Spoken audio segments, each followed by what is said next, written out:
What's up, everybody? I'm Chase Lee reporting for DallasMovieScreens.com, and I got another movie review for you guys, and that would be Deadpool 2. Now, this is a spoiler-free review, so if you were worried about anything spoilery coming out of my mouth, don't worry, I will not do that. I hate doing that to people, so I will not ruin your experience, too. Now, this is directed by David Leitch, and it stars Ryan Reynolds as the main character, Deadpool, a.k.a. Wade Wilson. And he's got his returning cast coming back from the first one, such as Leslie Uggams, Brianna Hildebrand, Marina Baccarin, T.J. Miller, as well as new people like Zazie Beetz, Josh Brolin, Terry Crews, Bill Skarsgård. It's a big old cast. And, of course, you know Deadpool. He's super meta, so he's going to have cameos of some sorts, maybe celebrities or other movie characters. They may or may not pop through the movie, but I'm not going to spoil that for you guys if it is or isn't true. That way you can be surprised. Now, this one is the follow-up to the first one, and this story follows Josh Brolin's character Cable as he comes back to our time, which is the present, to confront Deadpool as he is trying to protect a kid played by Julian Dennison. Russell, who's got powers, and Cable knows that this kid's going to grow up to kind of be kind of an a-hole in the future and destroy all mutant kind, so he's going back in time to destroy that before he even gets his first taste of a kill to set him on that path. So basically a Terminator-like story for this franchise, which I was super excited for because it's such a different kind of curveball from the first one in terms of story, and so I was really looking forward to it. And believe it or not, my most anticipated thing about this movie was David Leitch, the director who directed Atomic Blonde from last year. I thought that was okay, but that action sequence was really well choreographed and directed. And of course, he is the uncredited co-director and producer and EP on the John Wick franchise.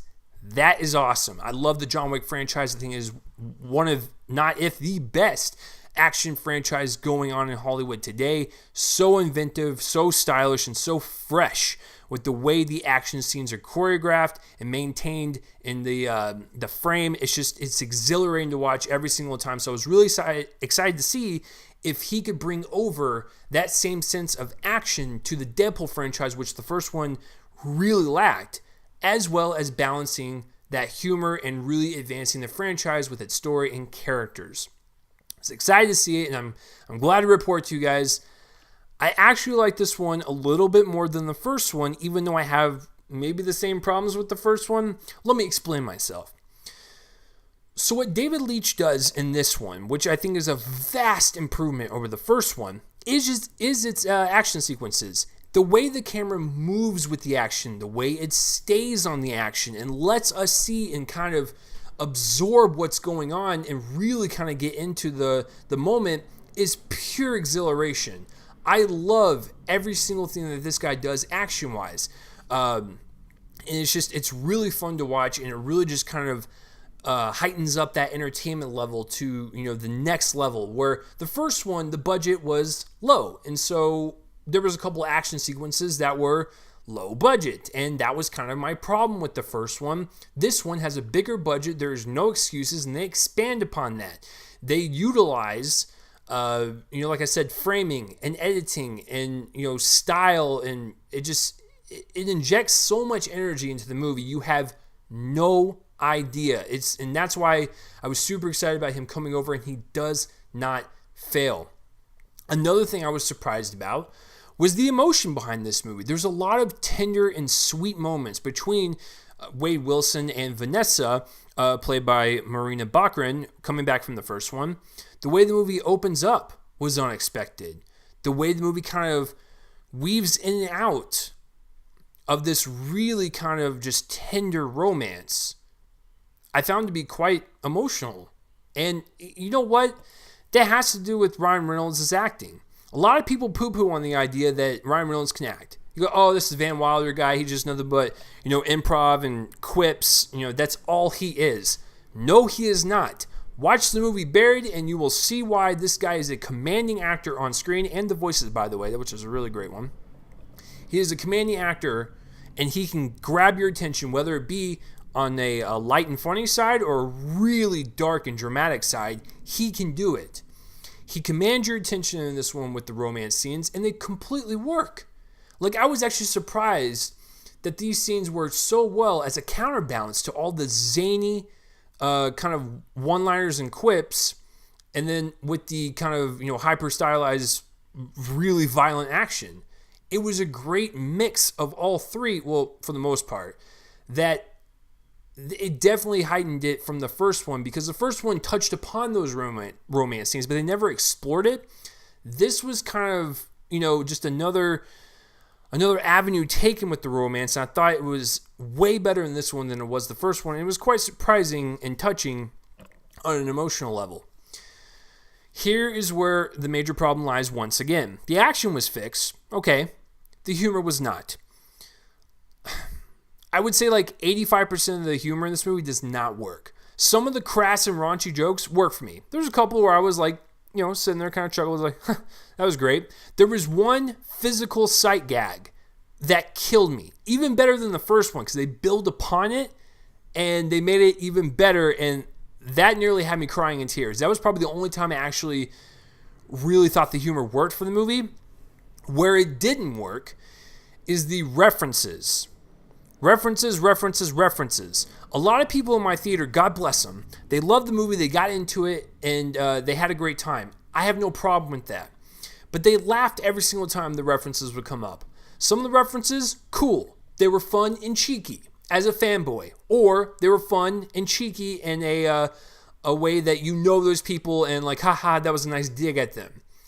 It doesn't work for this movie. I realize Deadpool is meta. I realize that.